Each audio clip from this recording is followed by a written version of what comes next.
सूबा बोलेगा में आज हम आपको बताएंगे उत्तर प्रदेश में जिस तरह की आपराधिक वारदातों को अंजाम दिया जा रहा है। लेकिन उससे पहले आपको गोंडा लेके चलते हैं, क्योंकि यूपी के गोंडा जिले में 3 बहनों पर एसिड अटैक की बड़ी वारदात सामने आई है। बताया जा रहा है कि सोते समय 3 बहनों पर एक युवक ने तेजाब फेंक दिया। गोंडा पुलिस वारदात की तफ्तीश कर रही है। गोंडा जिले में एसिड अटैक की वारदात। 3 दलित बहनों पर एसिड अटैक से हड़कंप। हमले में झुलसी बड़ी बहन का इलाज जारी। युवक ने 3 सगी बहनों पर फेंका तेजाब।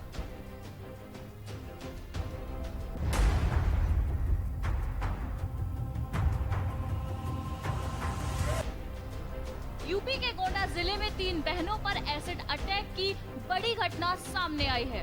बताया जा रहा है कि सोते समय 3 बहनों पर एक युवक ने तेजाब फेंक दिया। गोंडा पुलिस वारदात की तफ्तीश में जुटी है। घटना का पता चलते ही इलाके में सनसनी फैल गई है। मामला परसपुर थाना क्षेत्र के पक्का गांव का है। यहां अनुसूचित जाति की 3 बहनों पर एक दबंग युवक ने तेजाब फेंक दिया। एसिड अटैक में बड़ी बहन गंभीर रूप से झुलस गई है, वहीं बाकी 2 छोटी बहनों पर भी तेजाब के छींटे पड़े। आनन फानन में तीनों बहनों को जिला अस्पताल में भर्ती कराया गया। यहां पर बड़ी बहन का इलाज किया जा रहा है। एसिड अटैक में उनका चेहरा तक झुलस गया है। बाकी 2 बहनों को अस्पताल में प्राथमिक उपचार दिया जा रहा है। पीड़ित पिता का कहना है कि घटना के बाद उन्हें लगा कि शायद सिलेंडर की आग में बेटियां झुलस गई हैं, लेकिन बाद में पता चला कि किसी अज्ञात शख्स ने तेजाब से हमला किया है। लड़की जब तेजाब पड़ा तो इसने चिल्ला के जब फट से जी न पाई, फट से पल्ला हमने खोल के बाद अकौरी में अपने ले लिए। हम के मुन्नी का सिलेंडर से आग लग गया है, तो नहीं जब हम आए जलने लगी तो हमको डाल दिया। कितने लोग सो रहे थे? 3 लोग। तीनों कौन है? तीनों हमारी लड़की है। फिलहाल अभी घटना के पीछे की वजहों का पता नहीं चल सका है। घटना की सूचना पाते ही परसपुर थाने की पुलिस मौके पर पहुंची। पुलिस अधीक्षक शैलेंद्र कुमार पांडे ने बताया कि थाना परसपुर क्षेत्र में पसका कस्बा पड़ता है। वहाँ पे बीती रात अर्ली मॉर्निंग एक घटना हुई है, जहाँ पे एक घर में फर्स्ट फ्लोर पे सो रही 3 बच्चियों के ऊपर केमिकल से अटैक हुआ है। ये केमिकल क्या है, अभी डॉक्टर्स इसकी छानबीन कर रहे हैं। जैसी जानकारी होगी आप मेडिकल रिपोर्ट में बताएंगे। इनका यहाँ इलाज चल रहा है। तीनों की स्थिति ठीक है। उत्तर प्रदेश में तमाम सख्ती के बावजूद अपराधियों पर लगाम नहीं लग पा रही है। रेप, हत्या, अपहरण और लूट जैसी वारदातें लगातार बढ़ती जा रही हैं। अब देखना होगा आखिर कब तक पुलिस आरोपी पर कार्यवाही करती है। गोंडा से के न्यूज के लिए प्रवीण श्रीवास्तव की रिपोर्ट। और गाजियाबाद के इंडस्ट्रियल एरिया में एक फैक्ट्री के मालिक अजय पांचाल की अपहरण के बाद हत्या कर दी गई। वह सोमवार दोपहर फैक्ट्री से घर के लिए निकले थे। घर नहीं पहुंचने पर उनकी तलाश शुरू की गई। सोमवार रात को उनकी कार हज हाउस के पास लावारिस खड़ी मिली थी। वहीं मंगलवार तड़के उनकी लाश लिंक रोड के पास मिली। अपराधियों पर नहीं लग पा रही लगाम। गाजियाबाद में उद्योगपति की हत्या से हड़कंप। उद्योगपति के अपहरण के बाद हत्या।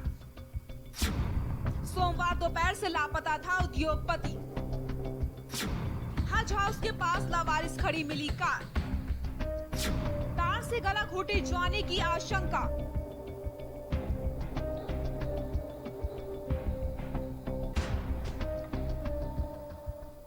जिला गाजियाबाद नाम तो सुना ही होगा, जहां लगातार क्राइम इन दिनों बढ़ता चला जा रहा है। जी हां, सही सुन रहे हैं आप और देख भी रहे होंगे। उत्तर प्रदेश में तमाम सख्ती के बावजूद अपराधियों पर लगाम नहीं लग पा रही।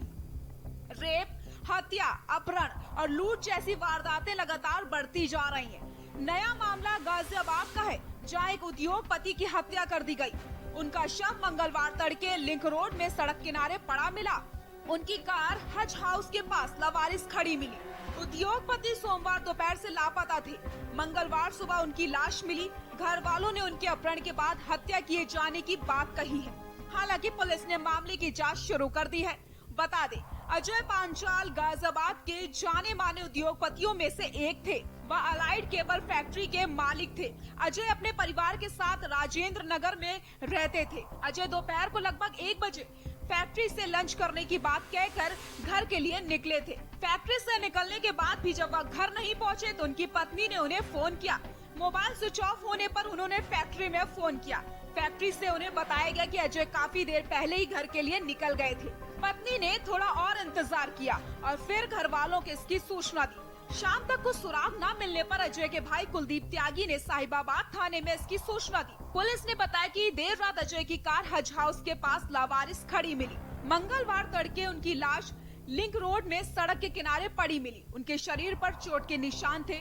आशंका है कि अजय का गला किसी तार से दबाकर हत्या की गई है। अजय के पास ना तो उनका मोबाइल मिला और ना ही उनका पर्स। इनका नाम अजय पांचाल है, उम्र लगभग 38 वर्ष। इनके संबंध में कल गुमशुदगी की तहरीर दी गई थी। तत्काल गुमशुदगी लिखवाकर मुकदमा पंजीकृत किया जा चुका है। आज प्रातः इनका शव निकटवर्ती थाने लिंक रोड में मिला है। शरीर पर कोई भी जाहिरा एवं खुले चोट के निशान नहीं है। मृत्यु के सही कारणों को पता लगाने के लिए शव को पोस्टमार्टम हेतु भेजा जा चुका है। अग्रिम विधिक कार्रवाई की जा रही है। शीघ्र स्थिति स्पष्ट कर दी जाएगी। घर से नहीं निकले, वो फैक्ट्री से निकले थे उस टाइम। अच्छा, क्योंकि हाँ, मैं गया था फैक्ट्री उसी दिन, तो उनके अकाउंटेंट से मेरी बात हुई, कह रहे अभी निकले हैं। मैं चलो कोई बात नहीं। कब की घटना है ये कल की घटना है, 12 बजे के बाद की जानकारी नहीं। लेकिन जो इन सब से सुनने को मिल रहा है कि मार पिटाई और गला घोट के जो हुआ है, इसका मतलब ऐसे हुआ। अब पुलिस कब तक आरोपियों को गिरफ्तार करती है, ये देखने वाली बात होगी। गाजियाबाद से के न्यूज के लिए सोनू खान की रिपोर्ट। तो गाजियाबाद में उद्योगपति की हत्या कर दी गई। जालौन में रिश्ते को शर्मसार करने वाली घटना सामने आई है, जहां एक नशेबाज पिता ने अपनी बेटी को ही मौत के घाट उतार दिया।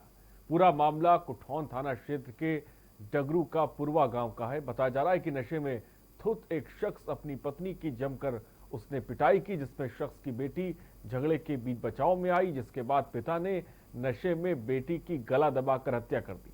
इस पूरे घटनाक्रम में गांव वाले सिर्फ और सिर्फ मूक दर्शक बने रहे। किसी ने भी बीच बचाव की कोशिश नहीं की।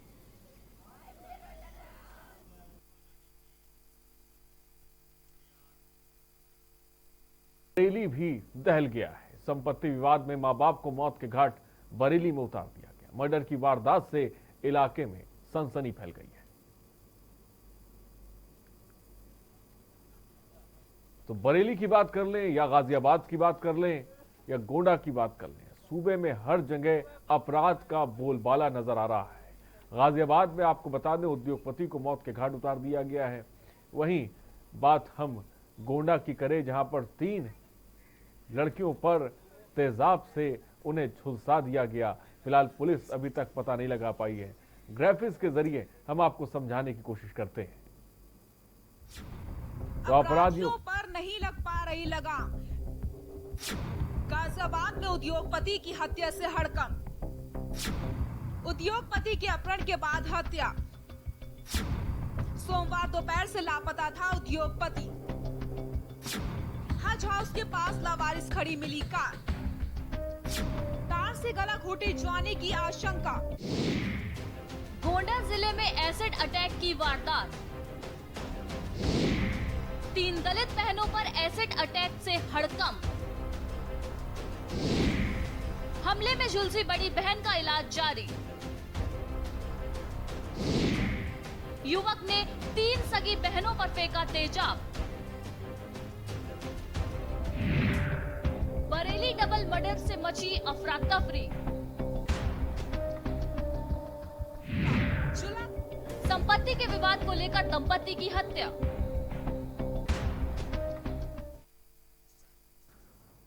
तो ग्राफिक्स के जरिए भी हमने आपको बताया, गोंडा हो, गाजियाबाद हो, बरेली हो, हर जगह पर अपराधियों का बोलबाला साफ तौर पे दिखाई पड़ रहा है। कल भी हमने सूबा बोलेगा में इसी अपराध को, क्राइम को लेकर हमने सूबा बोलेगा में बात करी थी। तमाम दर्शक हमारे साथ जुड़े हुए थे, अपनी बात भी रख रहे थे। कानून व्यवस्था को लेकर भी हम लगातार सवाल उठाते रहे हैं। फिलहाल नंबर्स लगातार फ्लैश हो रहे हैं। सूबा बोलेगा में आप कॉल करिए। सूबे में जिस तरह से अपराध की वारदातें अंजाम दी जा रही हैं उसको लेकर साफ तौर पे अपनी बात आप रख सकते हैं। हमारे साथ हमारे गेस्ट भी जुड़ रहे हैं। ताहिरा हसन सामाजिक कार्यकर्ता हैं, कल भी हमारे साथ हैं, आज भी हमारे साथ हैं। ताहिरा हसन जी, बहुत बहुत स्वागत है आपका। प्रवीण श्रीवास्तव हमारे संवाददाता गोंडा से इस वक्त हमारे साथ हैं। सोनू खान गाजियाबाद से हमारे साथ जुड़े। सबसे पहले सीधे प्रवीण श्रीवास्तव के पास चलते हैं। प्रवीण, गोंडा में दिल दहला देने वाली वारदात को अंजाम दिया गया है। 3 बहनों पर एसिड अटैक किया गया। क्या कुछ पता लग पा रहा है? क्या खबर के बारे में जानकारी मिल पा रही है?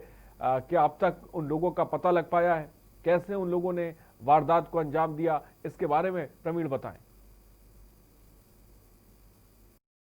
जहां हाथरस और बलरामपुर में जिस तरह से आपराधिक घटना घटी है, इसकी आग अभी जो सुलग ही रही थी, उसमें उसी कड़ी में गोंडा जनपद में देर रात्रि में 3 सगी बहनों के ऊपर एसिड का अटैक किया जाता है और एसिड अटैक करने के बाद वो लोग फरार हो जाते हैं। परिजन को जब इसकी सूचना मिल रही है, कहने के मतलब जब शोर शराबा होता है तो उनके पिता को जब इस संज्ञान में आता है, पिता उस कमरे में पहुंचते हैं जहां तीनों बहनों के ऊपर एसिड का अटैक होता है। उसमें से जो बड़ी बहन है उसके ऊपर ज्यादा एसिड से झुलसी हुई है, वही साथ में जो 2 और बहनें थी उसके ऊपर थोड़ा सा कम एसिड का अटैक हुआ है।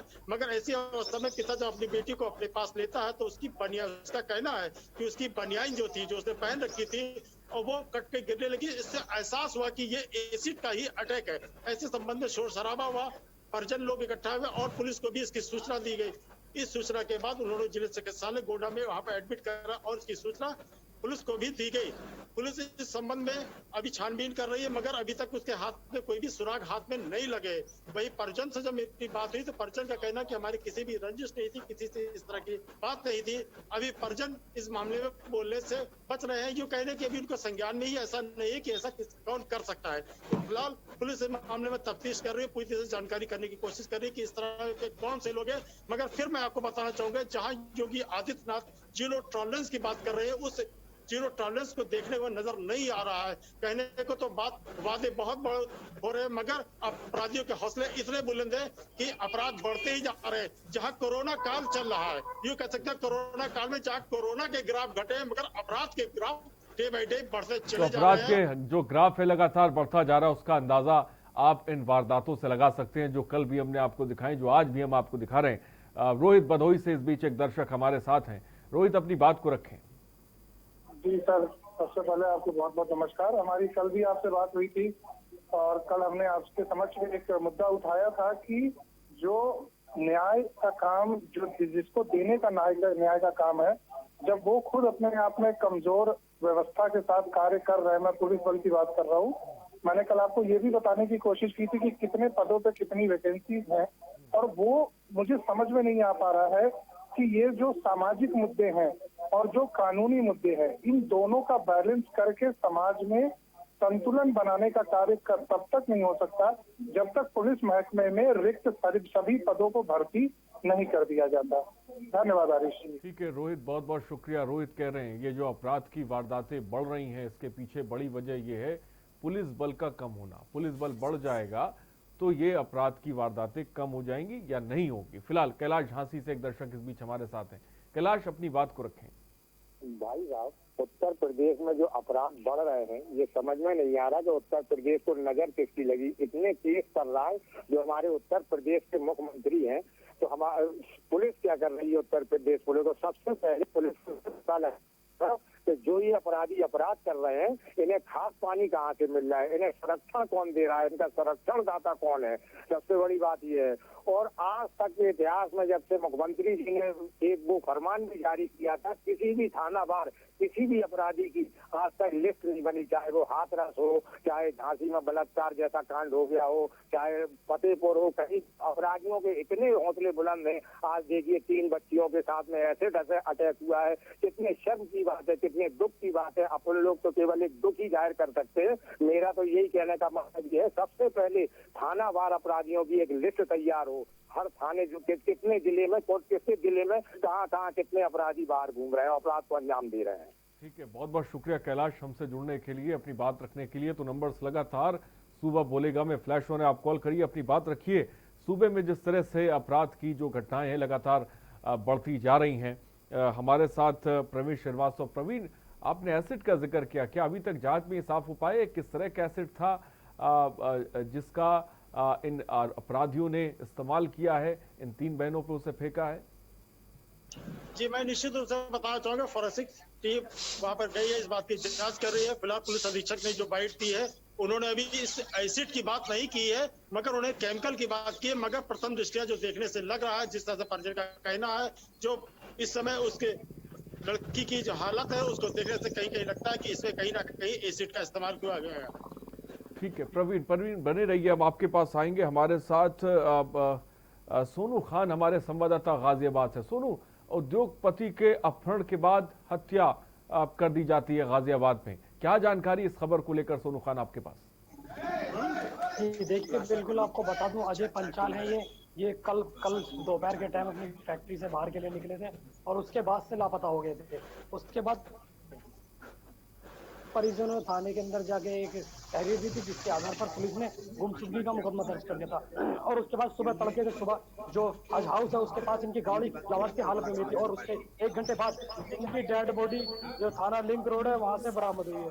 तो कहीं ना कहीं जो गाजियाबाद में जो बदमाश है उनके हौसले किस कदर बुलंद है ये साफ देखा जा सकता है। ये पहला मामला कोई नहीं है, इससे पहले भी गाजियाबाद में बीते दिनों पहले एक विक्रम त्यागी नाम के बिल्डर जो कारोबारी थे उनको उसी तरीके से उनको किडनैप किया गया था और उनकी जो गाड़ी थी वो मुजफ्फरनगर से बरामद हुई थी। और विक्रम त्यागी जो कारोबारी हैं उनका अभी तक पुलिस कोई भी सुराग पता नहीं लग पाई है। जो अगर बात करें अजय पंचोली की, तो ये भी जो व्यापारी हैं, बड़े व्यापारियों में इनकी गिनती होती है।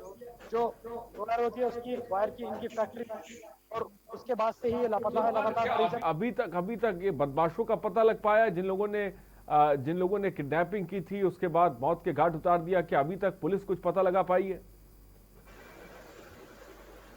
देखिए, पुलिस के जो हाथ है वो पूरी तरीके से खाली नजर आ रहे हैं अभी तक। जब हमने गाजियाबाद पुलिस से बात की, हमने पूछा कि अभी तक कोई आरोपी पकड़ा गया है, अभी तक तो पुलिस को यही कंफर्म नहीं हो पा रहा है कि उसकी हत्या हुई है या कहीं लापता। जैसे कि देखा जाए, जो गाड़ी उनकी जो मिली है जहाँ पे, वहाँ की अगर राजेंद्र नगर की बात करें, वहाँ की बात करें तो बिल्कुल अलग अलग। जहाँ उनकी डेड बॉडी मिली है वो एक अलग थाना क्षेत्र है और जहाँ उनकी गाड़ी मिली है वो एक अलग थाना क्षेत्र है। तो कहीं ना कहीं बड़ा सवाल है कि जब उनकी गाड़ी लूटी गई होगी और उसके बाद उनको वहां से ले जाया गया हो या उनको मारकर उनकी गाड़ी वहां फेंक दी गई हो, ये एक बड़ा सवाल। मैं आऊंगा सौरभ कानपुर से। इस बीच एक दर्शक हमारे साथ हैं। सौरभ, अपनी बात को रखें। सौरभ, क्या मेरी आवाज आप तक पहुंच रही है? ठीक, सौरभ बहुत बहुत शुक्रिया हमसे जुड़ने के लिए। तो नंबर फ्लैश हो रहे हैं, सूबा बोलेगा में आप कॉल करिए। सूबे में जिस तरह की अपराध की वारदातें बढ़ती जा रही हैं उसको लेकर आप भी अपनी बात रख सकते हैं।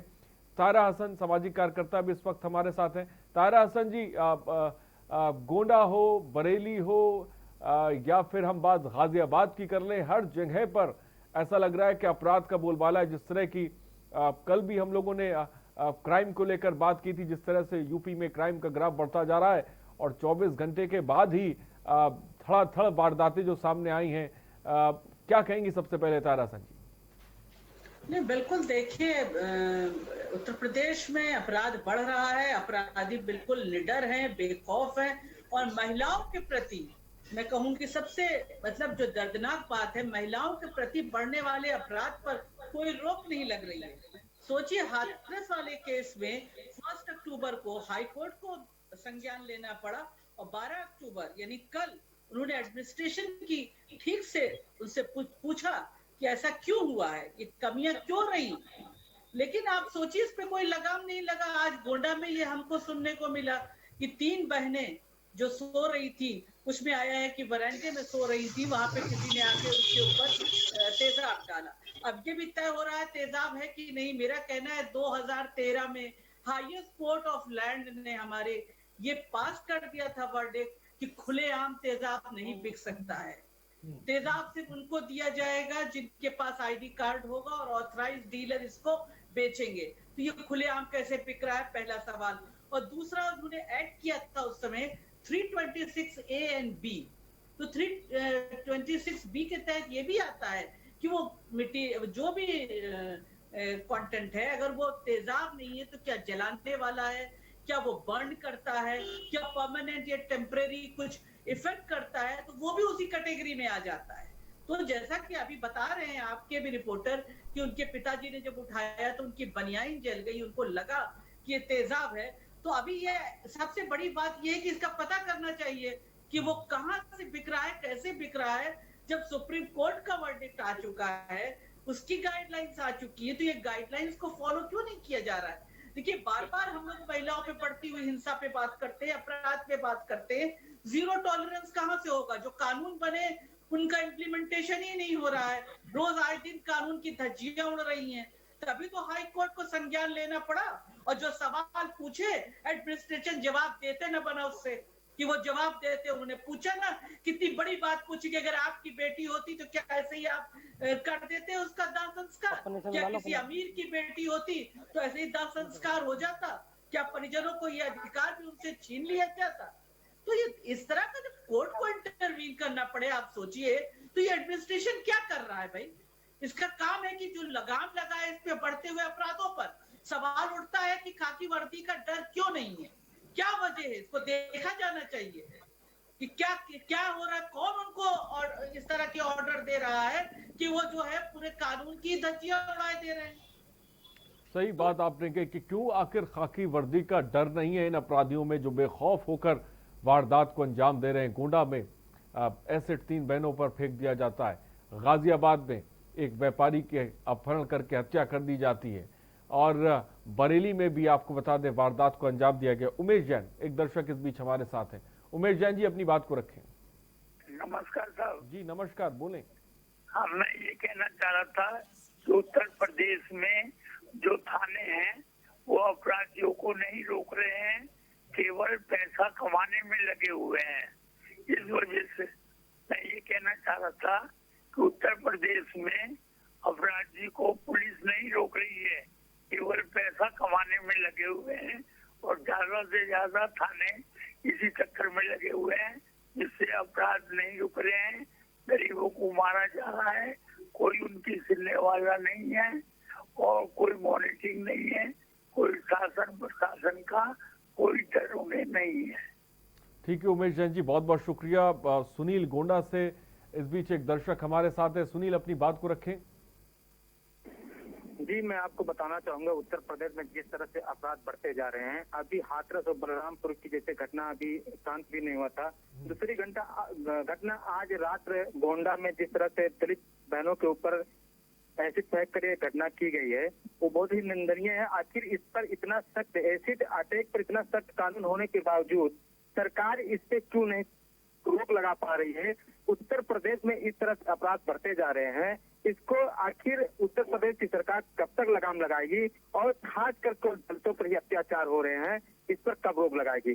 दूसरी चीज मैं आपको बताना चाहूंगी कि भारत की जनवादी नौजवान सभा जिला कमेटी गोंडा इस घटना की कड़ी निंदा करती है, और मैं सरकार और गोंडा के एसपी से मांग करता हूं कि जल्द से जल्द इन अपराधियों को पकड़कर सलाखों के पीछे करें। ठीक है, बहुत बहुत शुक्रिया सुनील हमसे जुड़ने के लिए, अपनी बात रखने के लिए। तो तमाम दर्शक जुड़ रहे हैं। उत्तर प्रदेश में सूबे में जिस तरह से आपराधिक वारदातें बढ़ती जा रही हैं, अपराधियों का जिस तरह का बोलबाला है, उसको लेकर सवाल उठा रहे हैं। और इस बीच हमारे संवाददाता भी हमारे साथ लगातार बने हुए हैं। गोंडा से प्रवीण है, सोनू खान गाजियाबाद से हमारे साथ जुड़े हुए हैं। सोनू खान, गाजियाबाद की हाल फिलहाल बात की जाए तो किस तरह की आपराधिक वारदातें वहां पे देखने को मिली हैं, और पुलिस का रवैया उस पर क्या रहा है? पुलिस आखिर क्या कुछ कर रही है गाजियाबाद की, जहां पर दिन दहाड़े एक व्यापारी का अपहरण कर लिया जाता है, उसे मौत के घाट उतार दिया जाता है, और पुलिस हाथ पे हाथ धरे बैठी रहती है? देखिए, बिल्कुल आपको बता दूं, गाजियाबाद के हालातों को देखकर ऐसा लग रहा है कि गाजियाबाद पुलिस बदमाशों के आगे लाचार सी नजर आ रही है, क्योंकि लगातार बदमाश दिन दहाड़े घटनाएं कर देते हैं, उसके बाद फरार हो जाते हैं, और बाद में पुलिस के हाथ पूरी तरीके से खाली नजर आते हैं। तो कहीं ना कहीं ये समझ सकते हैं जो बदमाश हैं उनके हौसले पूरी तरह बुलंद हैं, उनको पुलिस प्रशासन किसी का कोई डर नहीं है। दिन दहाड़े आते हैं और घटना को अंजाम देते हैं और उसके बाद गायब हो जाते हैं। ऐसा ही मामला जो अब अजय पंचोली का जो आया, इनका अजय पंचाल जी का जो आया है, इनको दिन दहाड़े इनको जो भी अपनी फैक्ट्री से बाहर निकले इनको पकड़ लिया गया, उसके बाद गाड़ी इनकी अलग थाना क्षेत्र से मिली और डेड बॉडी इनकी अलग थाना क्षेत्र से मिली। तो सीधा देखकर अंदाजा लगा सकता है कि उत्तर प्रदेश में जो बदमाश है, इनके हौसले किस कदर बुलंद है। इससे पहले भी जो विक्रम त्यागी है, उनका इसी तरीके से उनका अपहरण किया गया था, और उसके बाद अभी तक अगर बात करें तो उनकी गाड़ी कुछ दिनों बाद उनकी गाड़ी बहरहाल मुजफ्फरनगर से मिल गई थी, और उसके बाद जो विक्रम त्यागी है उनका पता पुलिस आज तक जो गाजियाबाद पुलिस है वो नहीं लगा पाई है। तो कहीं ना कहीं एक बड़ा सवाल है कि एक व्यापारी, एक जो उद्योगपति है, उसको पुलिस जो उसको बदमाश है वो उठाकर ले जाते हैं, उसकी डेड बॉडी तक पुलिस नहीं ढूंढ पाती है। तो आप समझ सकते हैं जो गाजियाबाद पुलिस है वो किस तरीके का कार्य गाजियाबाद में कर रही है। जी साफ तौर पे सोनू खान गाजियाबाद पुलिस के बारे में जानकारी दे रहे हैं किस तरह से गाजियाबाद की पुलिस काम कर रही है। प्रवीण, गोंडा की बात करें, जो है 3 बहनों पर एसिड फेंक दिया जाता है, अस्पताल में उन लोगों का इलाज किया जा रहा है। परिवार के लोगों से आपकी बात हुई, क्या वजह बताई जा रही है इसके पीछे? क्या कोई रंजिश थी? आखिर क्या वजह थी जो एसिड अटैक किया गया? इसके पीछे की वजह अब तक सामने आई है? जी नहीं, अभी उनके परिजन से हमारी बराबर बात हुई और कई क्रमों उनसे बात हुई, मगर परिजन अभी इस बात को नहीं बता पा रहे। उनका ये कहना है कि हमारी किसी गांव में रंजिश नहीं थी, किसी तरह की रंजिश नहीं थी, और हमारी किसी तरह से इससे वार्ता नहीं थी। आखिर ये कैसे होगा, किस तरह की बात होगी और कैसे घटना घट गई, इस संबंध में परिजन अभी बोलने से पूरी तरह से मना कर रहे हैं। और उनको साफ साफ कहना कि हमारी किसी से रंजिश नहीं थी, किसी से दुश्मनी नहीं थी, इसलिए अभी उन्होंने किसी को आरोप नहीं लगा। फिलहाल पुलिस अपनी तरफ से दबिश दे रही है और लोगों को तो 4 पुलिस अधीक्षक के बदले 4 टीमें गठित की गई है, और इसके बाद पुलिस क्या कोई सीसीटीवी फुटेज सामने आया है इन अपराधियों का, जिन लोगों ने वारदात को अंजाम दिया? पुलिस का क्या कुछ कहना है इस पर? किसी तरह का सीसीटीवी फुटेज हाँ बोले प्रवीण। हेलो, हाँ प्रवीण बोले। जी फिर से आप प्रवीण, मेरा कहना है क्या कोई सीसीटीवी फुटेज सामने आया है? और अब 3 टीमें जैसा कि आपने बताया गठित की गई हैं, तो क्या शुरुआती जांच कहां तक पहुंची है? शुरुआती जांच ये है कि जहां तक सीसीटीवी फुटेज की बात की, देर रात्रि की घटना है और ये गांव के अंदर की घटना है। ये परसपुर के अंतर्गत एक पस्का गांव पड़ता है, जहां पे सीसीटीवी फुटेज ऐसी कोई भी व्यवस्था नहीं थी जिससे सीसीटीवी फुटेज निकाली जा सकता है। तो फिलहाल अभी तक पुलिस इन अपराधियों तक नहीं पहुंच पाई है। राजकुमार कानपुर से इस बीच एक दर्शक हमारे साथ जुड़ गए हैं। राजकुमार जी अपनी बात को रखें। हाँ, जो गोंडा में और गाजियाबाद साइड नोएडा में जो अपराध हुआ है, इसमें पुलिस की। हेलो, हाँ बोलिए राजकुमार जी, आपकी आवाज आ रही, जल्दी से बोलिए। हाँ, दोनों घटनाएं बड़ा निंदनीय है, और इसमें सबसे बड़ी चीज मैं आपको बता दूं, राजनीतिक हस्तक्षेप जब तक पुलिस पर बंद नहीं होगा, थाने बिकेंगे, और थानों में अपराध नियंत्रण के लिए तैनात करने वाले अधिकारियों का मापदंड अधिकारियों की मर्जी के खिलाफ होगा। तब तक ये मान के चलिएगा इस पुलिस विभाग में सुधार नहीं होगा। पुलिस विभाग में थानों की पोस्टिंग अपने शहरों को, अपने बिरादरी के लोगों को योग किया जाता है, ये पर नहीं किया जाता तो इस काबिल है या नहीं। मेरा मत है कि जब तक थाना अध्यक्षों की पोस्टिंग, सर्किल अफसरों की पोस्टिंग जाति, धर्म या रिश्तेदारी और बिरादरी के आधार पर किया जाता रहेगा, ऐसी घटनाएं होती रहेंगी और फिर बाद में पुलिस लीपापोती करती रहेगी। ठीक है, बहुत बहुत शुक्रिया हमसे जुड़ने के लिए। और इस बीच शहर एक दर्शक हमारे साथ जुड़ गई हैं। शहर अपनी बात को रखें। जी हाँ, नमस्कार। मैं ये कहना चाह रही हूँ कि आज मैं ये देख रही हूँ कि यूपी में खुलेआम गुंडागर्दी का राज हो चुका है, और पता नहीं क्यों कि गवर्नमेंट के अफसर कुछ काम ही नहीं करते। इतना छूट कैसे मिल जाती है गुंडे लोगों को? जब दिल चाहता है तब किसी भी युवती को छेड़ देती है, दे रहे हैं। ये कितना, ये कब तक चलेगा और महिलाएं इस तरह कब तक शिकार होती रहेंगी इन हादसों का? तो ये मैं बोलना चाहती हूँ कि ये गुंडागर्दी किस तरह खुलेआम हो रही है, इसका जिम्मेदार कौन है? हमारी यूपी गवर्नमेंट क्या कर रही है या क्या सा माहौल बना रही है? मैं ये तो आज तो टीवी देखने का ही दिल नहीं करता है। जैसे ही न्यूज खोलो ऐसे ही कोई ना कोई अपराध महिला के खिलाफ होता चल आ रहा है। तो ये कब तक होता रहेगा? सर सवाल कर रही है, आखिर ये अपराध कब रुकेगा, ये कब तक होता रहेगा, और इन वारदातों को आखिर जिम्मेदार कौन है जिस तरह से ये वारदातें अंजाम ये बदमाश दे रहे हैं? और पुलिस जो है, जैसा कि तस्वीर गोंडा से बता रहे हैं, अभी तक पुलिस नहीं पहुंच पाई है अपराधियों तक। गाजियाबाद की पुलिस की बात करें, अभी तक पता नहीं लगा पाई है कि आखिर वो बदमाश कौन थे जिन लोगों ने अपहरण के बाद एक व्यापारी को मौत के घाट उतार दिया। रुकते एक छोटे से ब्रेक के लिए, जल्द हाजिर होंगे।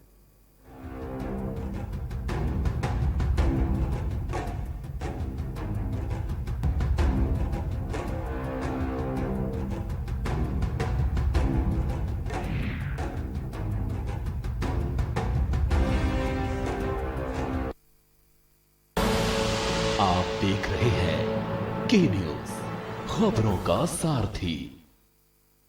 खुदी को आजमाया है तो ये अंदाज आया है, खुदी को आजमाया है तो ये अंदाज आया है। तुम में भी मैं हूं, शुद्ध प्लस पान मसाला। GGS Education Group launches 20% discount on academic fee of courses MBA, BBA, BCA, BFSI and GM, D Pharma, B Pharma. Offers best infrastructure, best transport facility, best academic service and best placement service. Register today to avail 20% discount. Call 9971 496 497 or visit the campus Kanpur Lucknow Highway near Unnao. GGS Education Group.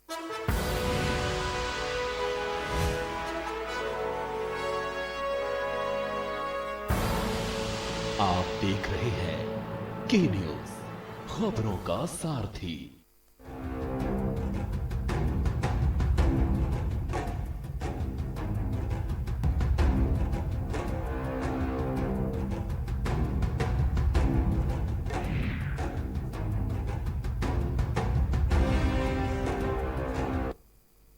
और break के बाद आपका स्वागत है सूबा बोलेगा में। इस बीच एक दर्शक हमारे साथ राजेश जुड़ गए हैं कानपुर से। राजेश अपनी बात को रखें। बोले जी राजेश जी बोलिए। हमारा ये कहना है कि जैसे लड़की पे तेजाब डाला गया, घर वाले जानते हैं? नहीं, घर वाले नहीं जानते राजेश जी। जी घर वाले नहीं जानते। नहीं, वो बताएंगे नहीं डर की वजह से।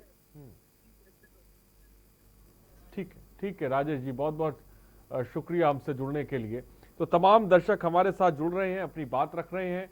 गोंडा की खबर दहला देने वाली है, जहां पर आपको बता दें एक बार फिर से, जहां पर तीन बहनों पर एसिड से हमला किया गया, उन पर एसिड डाल दिया गया है।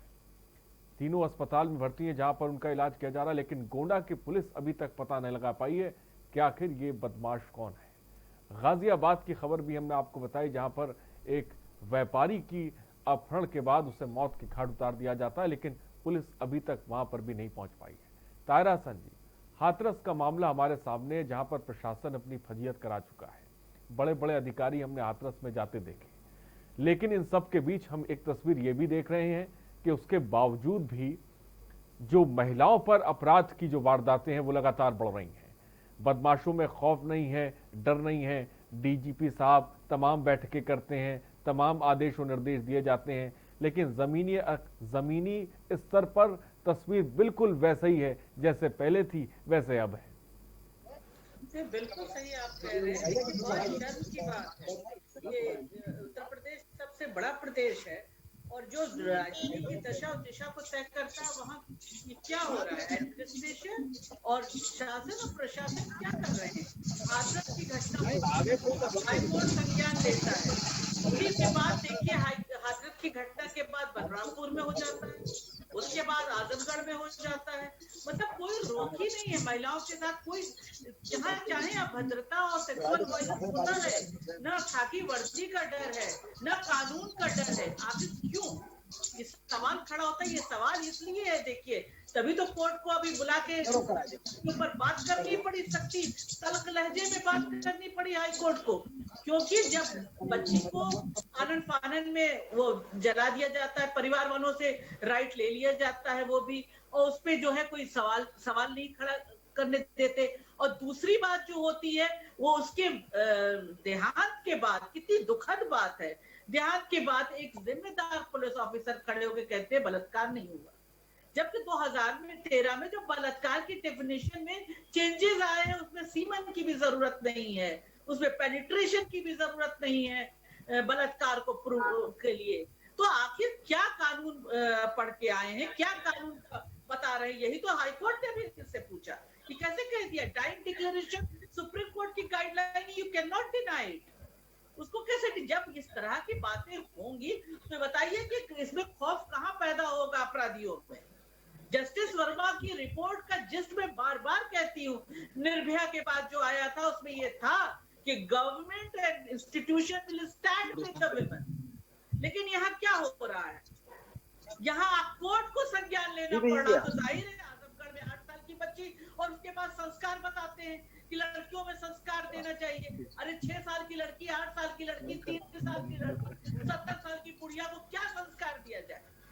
आप कानून, आप सत्ता में है तो इसको अपराधियों को रोकने की बात कीजिए ना, और उसके ऊपर से कोई एक्शन नहीं होता। बहुत शर्म की बात है कि एक नेता खड़े होकर बताने लगते हैं किस किस खेतों में ये महिलाएं पाई जाती, महिलाओं को अच्छी और बुरी महिलाओं में बांट रहे हैं, किन किन खेतों में नाले झाड़ियों में पाई जाती है। कितना आपत्तिजनक ये स्टेटमेंट था। इस तरह के स्टेटमेंट पे भी रोक लगना चाहिए। इसे मैंने कहा ईव टीजिंग पे शुरू दिन से अगर लड़की जाके या महिला जाकर रिपोर्ट करती, तुरंत रिपोर्ट दर्ज होना चाहिए। और शोधों के खिलाफ जो छेड़छाड़ कर रहे हैं, जो इस तरह के कमेंट्स कर रहे हैं, उनके खिलाफ एक्शन हो, उनको सख्त पनिशमेंट दिया जाए। ताहिरा हसन जी, मैं आपके पास आऊंगा। एक दर्शक इस बीच हमारे साथ जुड़ गए, विकास अपनी बात को रखें। गोंडा से दर्शक विकास, बोलिए। हाँ सर, मैं बोल रहा हूँ। हेलो जी, बोलिए, आपकी आवाज आ रही है। हाँ सर, हमें सर ये कहना है कि अभी अभी सामाजिक कार्यकर्ता ताहिरा हसन जी ने बताया कि जैसे हाई कोर्ट के जज साहब ने पूछा कि अगर आपकी बेटी होती तो आप क्या करते। अब सर मेन चीज है कि कभी कभी ये भी पूछ लेना चाहिए जज साहब से कि अगर आपका बेटा निर्दोष तरीके से होता और फंसाया जा रहा होता तब आप क्या करते।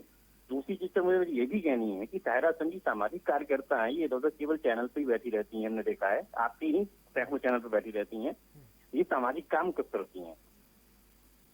ठीक है, बहुत बहुत शुक्रिया विकास हमसे जुड़ने के लिए और अपनी बात रखने के लिए। तो विकास दर्शक जुड़े हुए थे जिनको शायद ताहिरा हसन जी की बात बर्दाश्त नहीं हो रही। फिलहाल ताहिरा हसन जी जवाब नहीं। आपको पता नहीं है मैंने कितना समाज में काम किया है और कितना करती रही हूँ, गांव में गई हूँ, इसलिए मुझे पूरा ग्रामीण अंचलों में भी और जमीनी हकीकत पता है कि क्या होता है कैसे हमारी महिलाओं के साथ। और मैं इन चैनलों पर भी इन्हीं सामाजिक मुद्दों पर ही बात करती हूँ, कोई पॉलिटिकल बात नहीं करती हूँ। मैं महिलाओं की ही बात करती हूँ क्योंकि महिलाओं में ही मेरा काम है। तो मैं महिलाओं की बात चाहे चैनल पे करती हूँ, चाहे जमीन पे करती हूँ, दोनों जगह करती हूँ। महिलाओं की हित की बात करती हूँ और महिलाओं के साथ जब भी किसी तरह की इनजस्टिस होगा, देखिए अपराध होगा विकास जी, तो मैं चैनलों पे भी बोलूंगी। आपने सही कहा, मैं सारे नेशनल चैनल पे भी बोलती हूँ, सारे चैनलों से मैं बोलूंगी और हेड ऑन लूंगी, अपनी बात कहूंगी, क्योंकि ये भी एक माध्यम है अपनी बात को कहने का, और जमीन पे भी काम करती रहूंगी। देखिए इस तरह के मामलों में आप लगाम नहीं लगा सकते उन महिलाओं को जो महिला हित में अपनी आवाज को बुलंद कर रही हैं, उनकी आवाज को स्वर दे रही हैं। जरूर। फिलहाल संजय गाजियाबाद से इस बीच एक दर्शक तारा जी जुड़ गए। संजय जी अपनी बात को रखें। हाँ जी, मैं ये कहना चाह रहा हूँ कि लगातार ये घटनाएं हो रही हैं। हमारे चीफ मिनिस्टर साहब ईमानदार हैं, इसमें कोई शक नहीं है, लेकिन जो हमारी प्रशासनिक व्यवस्था है, चाहे आईपीएस या आईएएस, इनके ऊपर कोई कार्रवाई नहीं होती है। आपको मालूम हो कि विकास दुबे वाला कांड हुआ, एसपी साहब बच गए, डीआईजी साहब बच गए, सभी लोग बच गए। इससे पहले बुलंदशहर के डीएम के रेड पड़ी थी, पैसा मिला था, वो बच गए। तो उनको मालूम है कि हमारा कुछ नहीं होगा, घटनाएं होंगी तो थाने के स्तर तक की तरफ तो ऐसो को सस्पेंड कर देंगे, मामला रफा दफा हो जाएगा, इसलिए घटनाएं नहीं रुक रही है। दूसरी बात यह है कि घटनाएं जो पुलिस वाले हैं हुई थी और निष्ठा है सरकार के प्रति ना होकर उस पार्टी विशेष के प्रति ज्यादा है, इसलिए इन घटनाओं पे कंट्रोल नहीं हो रहा है। अगर योगी जी वास्तव में कंट्रोल करना चाहते हैं तो जो सीनियर ऑफिसर्स जिनके ऊपर किसी की लगाम नहीं है, चाहे आईएएस हो चाहे आईपीएस हो, इनको टाइट करना शुरू कर दीजिए, सारी व्यवस्थाएं सही हो जाएंगी। इनको मालूम हमारा कुछ नहीं होना है। भाई आप देख लीजिए, हिस्ट्री उठा के देख लीजिए, डीएम साहब क्या छपा करते हैं, कैश मिलता है, कुछ नहीं हुआ। महिला डीएम की है, उसका पकड़ा घूम रही है। कानपुर में विकास दुबे थे, उनके एसपी डीआईजी किस किस से संबंध थे, बड़े लेवल तक पे, किसी के खिलाफ कोई बात नहीं, कुछ नहीं करेगा प्रदेश में। ये आम जनता को इसी होने के लिए क्या फर्क पड़ता है, वाले मारे या क्रिमिनल्स मारे, एक ही बात है दोनों के लिए। ठीक है संजय ने बहुत अच्छा एक सिस्टम की तस्वीर बताई। बहुत बहुत शुक्रिया संजय जुड़ने के लिए, अपनी बात रखने के लिए। फिलहाल नंबर्स फ्लैश हो रहे हैं, आप कॉल करिए, अपनी बात रखिए। ताहिरा हसन जी, संजय एक दर्शक हमारे साथ जुड़े हुए थे गाजियाबाद से, जो सिस्टम की एक तस्वीर बयां कर रहे थे। खाकी, खादी और अपराधी का जो गठजोड़ बता रहे थे, और ये चीज़ें किसी से छिपी नहीं है, ये जग जाहिर है। हमने भी देखा है जिस तरह से थाने की पोस्टिंग होती है, किसी से छिपा नहीं है। अपने मन मुताबिक अधिकारियों को अपनी जगह पहुंचाया जाता है। मैं मानता हूं कि सिस्टम में बहुत ऐसे भी अफसर हैं जो बहुत ईमानदार हैं, जो बहुत ईमानदारी से काम कर रहे हैं, लेकिन जो भ्रष्ट अफसर हैं ताहिरा हसन जी, ऐसा लगता है कि उनकी तादाद बहुत ज़्यादा हो चुकी है। और यही जो साफ तौर पे कहीं ना कहीं अपराधियों से भी मिले नजर आते हैं, इसमें किसी से छिपा नहीं है। और कई बार तो ऐसा देखने को मिला है, सिस्टम ही अपराधी कई जगहों पर बनता नजर आता है और उगाही करता हुआ नजर आया है, ये भी किसी से छिपा नहीं है। क्या ताहिरा हसन जी यही बहुत बड़ी वजह माने कि इन अपराधियों को, इन बदमाशों को यहां से हौसला मिलता है? बिल्कुल सही कह रहे हैं। सारे हमारे पुलिस अफसर्स नहीं, सारे पुलिस कर्मी नहीं, अपना कुछ काम भी कर रहे हैं। देखिए कोरोना में भी बहुत ज्यादा पुलिस कर्मियों ने इसको झेला है, लेकिन मेरा मानना ये नेक्सस है तो कोई नकार नहीं सकता है। ये एक मजबूत नेक्सस है जिसको तोड़ा जाना चाहिए। अब इसको रिपीट करने की बात थी, महोबा का केस आप लोगों के सामने कि वहां क्या हुआ, तो जाहिर है इस तरह के लोगों को अगर दंडित नहीं किया जाएगा, मैं बार बार कहती हूँ अकाउंटेबिलिटी नहीं फिक्स की जाएगी, तो आप कैसे सिस्टम को साफ सुथरा कर सकते हैं? कोई हो, कानून से बड़ा कोई नहीं है, ये कहा जाता है। तो जब देश संविधान से चलता है, कानून और संविधान से सही वही सर्वोपरि है, उससे बड़ा कोई नहीं है।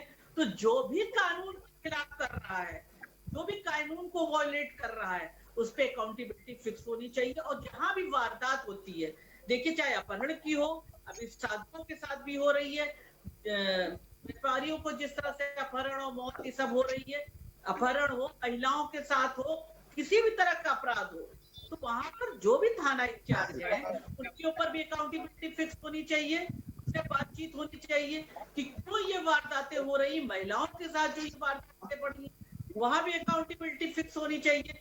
देखिए जिसके हाथरस को मजबूती से मीडिया ने भी और सबने उठाया, अपोजिशन भी वहां पर एक्शन में आया, तो उसका तमाम चीजें निकल के आई ना, कोर्ट ने भी संज्ञान लिया, उसके बाद बहुत सी चीजें सामने आ रही हैं उस केस में। यहाँ तक कितना दुखद है, मैं तो कहूंगी क्योंकि हम उत्तर प्रदेश के रहने वाले लोग हैं, कितना दुखद है कि पीड़िता का परिवार चाह रहा है कि सरकार भी उत्तर प्रदेश के बाहर हो। इससे सोचना पड़ेगा प्रशासन को कि आखिर क्या हो रहा है, लोगों में क्यों यकीन उठ रहा है, क्यों खाकी वर्दी का डर नहीं है, क्यों अपराधी बेखौफ है। इन तमाम बातों को सोचकर वो नेक्सस जो है उसको तोड़ने की बात बिल्कुल होना चाहिए, जो एक ऑफिसर्स में और बाहुबली और अपराधियों का एक जो मजबूत नेक्सस है, इसको तोड़ा जाना चाहिए। तो बेशक इस नेक्सस को तोड़ा जाना चाहिए, जिसको लेकर तमाम सवाल उठते रहे हैं, लेकिन सरकारें आईं और गईं, लेकिन ये नेक्सस टूटता नजर नहीं आया। हाँ, ये जरूर नजर आया कि ये नेक्सस और मजबूत होता चला गया। ये इतना ज्यादा मजबूत हो गया है कि आप लगातार खबरों में देखते रहते हैं, ये चीजें किसी से छिपी नहीं है। और एक तस्वीर सूबा बोलेगा के कार्यक्रम में हम भी लगातार आपको दिखाते रहते हैं, हर भ्रष्टाचार की हम खबर आपको दिखाते हैं, और अपराध जिस तरह से सूबे में बढ़ता जा रहा है उसको लेकर भी हम सूबा बोलेगा कार्यक्रम में दिखा रहे हैं। और आप जुड़ भी रहे हैं, अपनी बात भी रख रहे हैं, वजह भी आप अपनी तरीके से बता रहे हैं कि आखिर इसके पीछे की वजह क्या है। तमाम दर्शक, चाहे वो गोंडा से हो, गाजियाबाद से हो, या वो राजधानी लखनऊ से, तमाम जगहों से जुड़ रहे हैं, जो अपने अपने हिसाब से वजह ही बता रहे हैं। और ताहिरा हसन जी भी बहुत अच्छी तरह से चीज़ों की गहराई से उन्होंने बताई कि आखिर इसके पीछे की वजह क्या है। सोनू खान हमारे साथ गाजियाबाद से हमारे संवाददाता जुड़े हुए हैं। सोनू, जिस तरह से एक उद्योगपति को मौत के घाट गाजियाबाद में उतार दिया जाता है, पुलिस अभी तक पता नहीं लगा पाई है, लेकिन गाजियाबाद सिटी है, मैं मानता हूँ वहाँ पर भी तमाम जगहों पर सीसीटीवी कैमरे लगे हुए। क्या इन बदमाशों का कोई फुटेज, कोई सुराग अभी तक पुलिस जुटा पाई है? किस तरह से शुरुआती जांच पहुंची है, इसके बारे में सोनू खान बताएं। देखिए, गाजियाबाद दिल्ली से सटा हुआ बिल्कुल गाजियाबाद है। दिल्ली एनसीआर में गाजियाबाद को माना जाता है। और बात करें गाजियाबाद की, तो जो उनकी फैक्ट्री है, जो फैक्ट्री के बाहर है, उसमें जो पुलिस है उसमें सीसीटीवी वहाँ चेकिंग की जा रही है, वहाँ पर देखा जा रहा है एरिया में। लेकिन अभी तक का जो जवाब है वो ये है कि पुलिस के हाथ अभी कोई सीसीटीवी नहीं लगा है और पुलिस ने अभी भी किसी भी तरीके की कोई जानकारी नहीं दी है। बहरहाल जो गाजियाबाद पुलिस है उसके हाथ पूरी तरीके से अभी खाली है। तो कहीं ना कहीं गाजियाबाद एक तरफ तो अगर पूरे देश की बात करें तो पूरा देश कोरोना वायरस जैसी महामारी से जूझ रहा है, और उधर जो काम धंधे हैं लोगों के वो चौपट हो चुके हैं। और उसके बाद दिन दहाड़े कभी लूट की घटनाएं, कभी अपहरण की घटनाएं, कभी हत्या की घटनाएं गाजियाबाद में लगातार देखने को सामने मिल रही है। तो लगातार जो घटनाएं हैं वो गाजियाबाद में, जैसा कि सोनू खान बता रहे, बढ़ती जा रही हैं। गोंडा से हमारे संवाददाता प्रवीण श्रीवास्तव भी इस वक्त जुड़े हुए। प्रवीण, आपने बताया किस तरह से 3 बहनों पर एसिड अटैक किया गया। गोंडा में हैं आप, मैं समझना चाहूँगा और जानना भी चाहूँगा हाल फिलहाल के दिनों में गोंडा में किस तरह की वारदातों को अंजाम दिया गया है और उस पर पुलिस का रवैया क्या रहा, पुलिस का एक्शन उन वारदातों पर किस तरह का रहा है, इसके बारे में प्रवीण बताएं। मैं आपको बताना चाहूंगा, ठीक 2 दिन पहले देर रात को इटिया तो थाना क्षेत्र के अंदर तिरे मनोरमा में एक मंदिर है जहां पर एक पुजारी के ऊपर जानलेवा हमला हुआ था, और जानलेवा हमले के बाद उसको वहां पर गोंडा रेफर किया था। गोंडा में उसकी हालत चिंताजनक होने के बाद उसको लखनऊ भेजा जाता है। उस संबंध में 4 लोगों के खिलाफ तहरीर की जाती है, उसमें से 2 लोगों की गिरफ्तारी की जाती है, मगर लोगों को कहना कि जो मुख्य आरोपी है आज भी पुलिस की पकड़ से दूर है। यूँ कह सकते हैं कि अभी भी वो पकड़ में नहीं आ सकते आए हैं। अब आप सोचने वाली बात है कि इस तरह की घटनाएं घट जाती है, पुलिस केवल टीम बताती है, गठित करती है, बयानबाजी करती है, और मगर हाथ आज की डेट में खाली के खाली, चाहे वो घटना हो चाहे आज देर रात की जो एसिड अटैक की घटना हो। इन दोनों घटनाओं का अगर तुलनात्मक रूप से देखें तो आज की डेट में पुलिस के हाथ में खाली है, और बस केवल उसके पास कहने को इतना ही है कि हमने टीमें बनाई है, टीमों का गठन किया है, पुलिस जांच कर रही है। अब ये जांच कब होगी, कब पूरी होगी, कैसे होगी, अब ये आने वाला समय है। अब प्रवीण, गोंडा में जो 3 बहनों पर एसिड अटैक किया गया, उन तीनों की हालत इस वक्त कैसी है, कितने प्रतिशत वो झुलसी हैं, इसके बारे में थोड़ा सा बताएं, और क्या स्थिति है इसके बारे में थोड़ा सा बताएं। जी, मैं बताना चाहूंगा, जो अभी सामान्यतः अभी जो हमारी मुलाकात उनके परिजन से हुई, चूंकि ये बर्निंग डिपार्टमेंट के अंदर आने जाने पे पूरी तरह से मनाही है, हम उसी के बाहर से खड़े हुए हैं, दर्शकों को बताना चाहिए। मगर जो उनके परिजन से बात हुई और अंदर डॉक्टर से जो मेरी बात है, उनके कहने का अनुसार जो बड़ी बहन थी जो उसके ऊपर वो ज्यादा झुलसी है, मगर वही 2 बहनों के ऊपर केवल छींटे ही पड़े हैं। इस बात को संज्ञान में लेते हुए गोंडा जिला प्रशासन ने जिलाधिकारी की तरफ से 5 लाख रुपए की राशि की बात कही है कि इसको किया जाएगा। और वही समाजवादी पार्टी का एक प्रतिनिधि मंडल भी यहाँ पर मिलने आया था, जो परिजन से मिलकर 1 लाख की राशि को। तो फिलहाल राजनीतिक दल गोंडा पहुंच रहे हैं पीड़ित परिवार की मदद करने के लिए, लेकिन पुलिस अभी तक इन अपराधियों का पता नहीं लगा पाई है। 3 टीमें गठित की गई हैं, लेकिन अभी तक अपराधियों का पता पुलिस नहीं लगा पाई है कि आखिर वो कौन लोग थे जिन्होंने इन 3 बहनों पर एसिड से हमला किया, जिसमें एक बहन जो है बहुत ज़्यादा झुलस गई है, 2 बहन कम झुलसी है, जैसा कि प्रवीण बता रहे हैं। सोनू खान भी गाजिया की एक तस्वीर बता रहे हैं। दर्शक जो हमारे साथ जुड़ रहे हैं वो भी एक सिस्टम की तस्वीर बता रहे हैं। सामाजिक कार्यकर्ता तायरा हसन जी भी हमारे साथ जुड़ी हुई हैं। तायरा हसन जी, आप ज़मीन पे काम करती हैं, बड़ी तादाद में लोगों से मिलती हैं, ज़मीनी मुद्दों को उठाती हैं, खासकर महिलाओं के मुद्दों को उठाती हैं। मैं आपसे समझना चाहूँगा, क्योंकि आपने भी कई दौर देखे हैं, क्या बड़ी वजह आपको नज़र आती है ये सिस्टम, ये नेक्सस की जिसकी हम लोग बात करते हैं, हमेशा से करते आ रहे हैं, लेकिन ये तस्वीर बदलती नहीं है। आपको क्या लगता है किस तरह के कदम उठाना चाहिए ताकि कि ये सूबे की ये तस्वीर बदले, अपराध पे लगाम लगाए? क्या कार्रवाई जो पुलिस महकमे पे है वो तेज होनी चाहिए? क्या डर होने की ज़रूरत है? किस चीज़ के बदलाव की ज़रूरत है ताकि कि सूबे की तस्वीर बदले?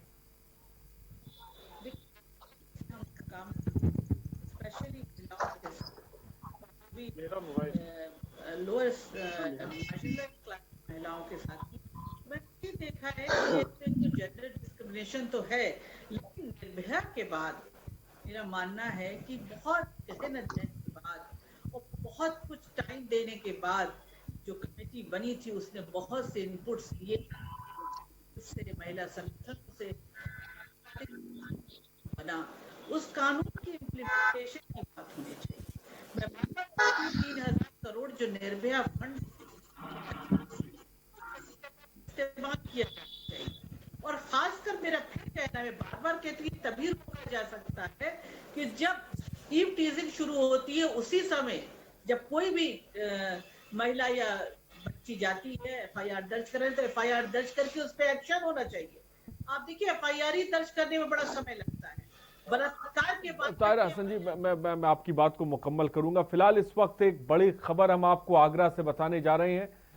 खबर आगरा से, पूर्व फौजी की पत्नी को घर के सामने जिंदा जला दिया। सोच, इलाज के दौरान महिला की मौत हो गई है। इलाके में दहशत। ताजगंज थाना क्षेत्र के पुष्पांजलि इको सिटी कॉलोनी का मामला है, जहां पर पूर्व फौजी की पत्नी को जिंदा जला दिया था। पड़ोसी पर आरोप लगा है। बड़ी खबर इस वक्त आपको आगरा से बता रहे हैं। पूर्व फौजी की पत्नी को घर के सामने आग के हवाले कर दिया जाता है।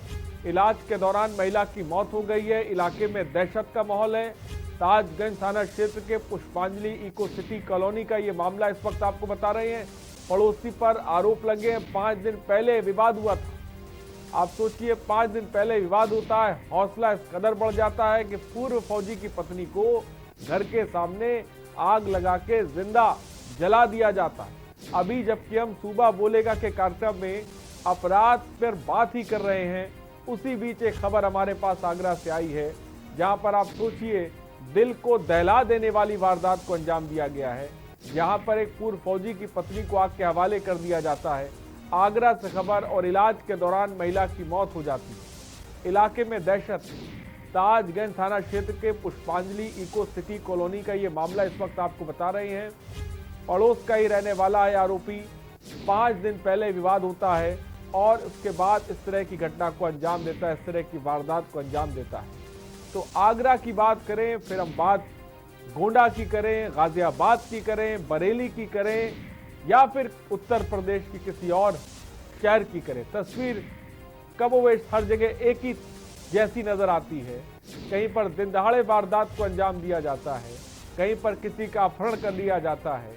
आप सोचिए, आगरा से खबर इस वक्त आपको बता रहे हैं, जहां पर एक महिला को जिंदा आग के हवाले कर दिया, कोई बचाने नहीं आया। ये तस्वीर आपके सामने है।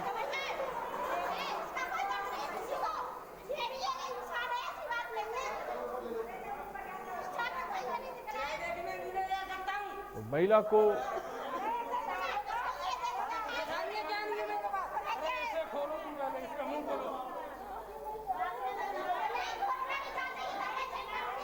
आग के हवाले किया गया, और ये हॉस्पिटल की तस्वीर है जहां पर महिला को इलाज के लिए लाया गया है।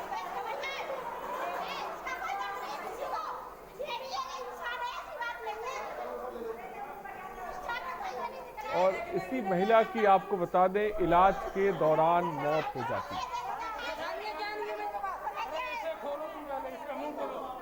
महिला के ऊपर आप देखिए कि कोई कपड़ा डाला गया है, और इलाज के दौरान आपको बता दें मौत हो जाती है। आगरा से एक दर्शक इस बीच गायत्री हमारे साथ जुड़ गई हैं। गायत्री जी, अपनी बात को रखें। हाँ जी, नमस्ते सर।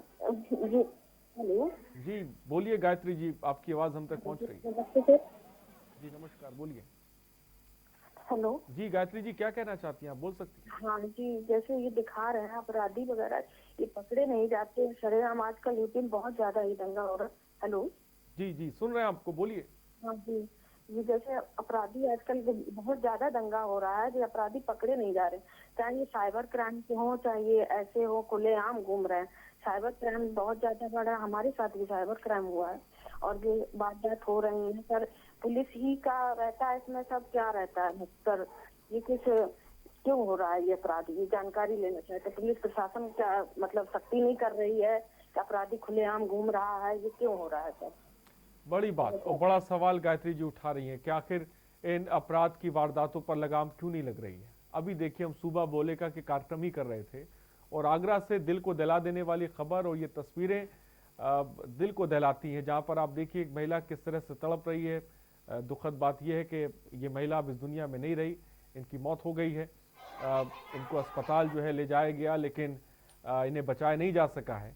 घर के बाहर एक पूर्व फौजी की पत्नी को आगरा में जिंदा आग के हवाले कर दिया जाता है। ताहिरा हसन जी, हम कार्यक्रम ही कर रहे थे और उसी दौरान ये खबर आई है, क्या कहेंगी? ये बहुत, मैं तो कहूँगी बहुत शर्मनाक घटना है ये। मैंने पहले कहा कि मुझे तो हमारा समाज किधर को जा रहा है, लोग क्यों नहीं निकल के आए, क्यों नहीं उस महिला को बचाने की कोशिश किया, और किस तरह से अपराधी बिल्कुल बेलगाम हो गया है, उसको कोई डर नहीं, वो दिन दहाड़े किसी भी महिला को, किसी भी पुरुष को, किसी भी इंसान को जला सकता है। हैवानियत की इस हद तक पहुंच गया है। आखिर क्यों अपराधियों को डर नहीं है, क्यों अपराधी बेलगाम है? हर जगह देखिए महिलाओं के साथ बलात्कार हो रहा है, हत्या हो रही है, कहीं उनको जिंदा जला दिया जा रहा है, कहीं पे व्यापारियों का अपहरण हो रहा है, उनको मार दिया जा रहा है, हमारे साधुओं को मार दिया जा रहा है। आखिर क्या हो रहा है? क्यों नहीं डर है तो कानून का? तो कानून का डर छोड़ के अब ये लोग बिल्कुल छुट्टे हो गए हैं कि जो चाहे करे। आखिर इस पे एक्शन क्यों नहीं हो रहा है?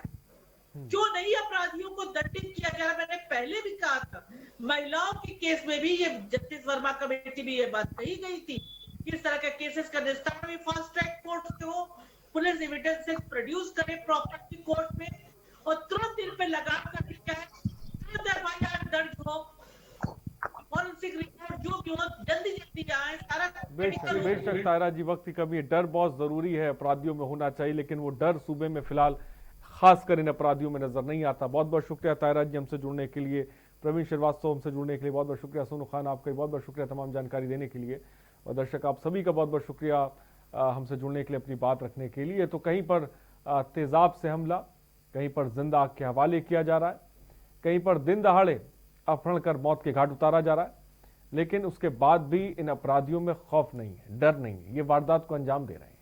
सवाल बड़ा है कि आखिर इनमें डर कैसे पैदा किया जाएगा। सुबह बोलेगा में इतना ही, बने रहिए हमारे साथ। नमस्कार।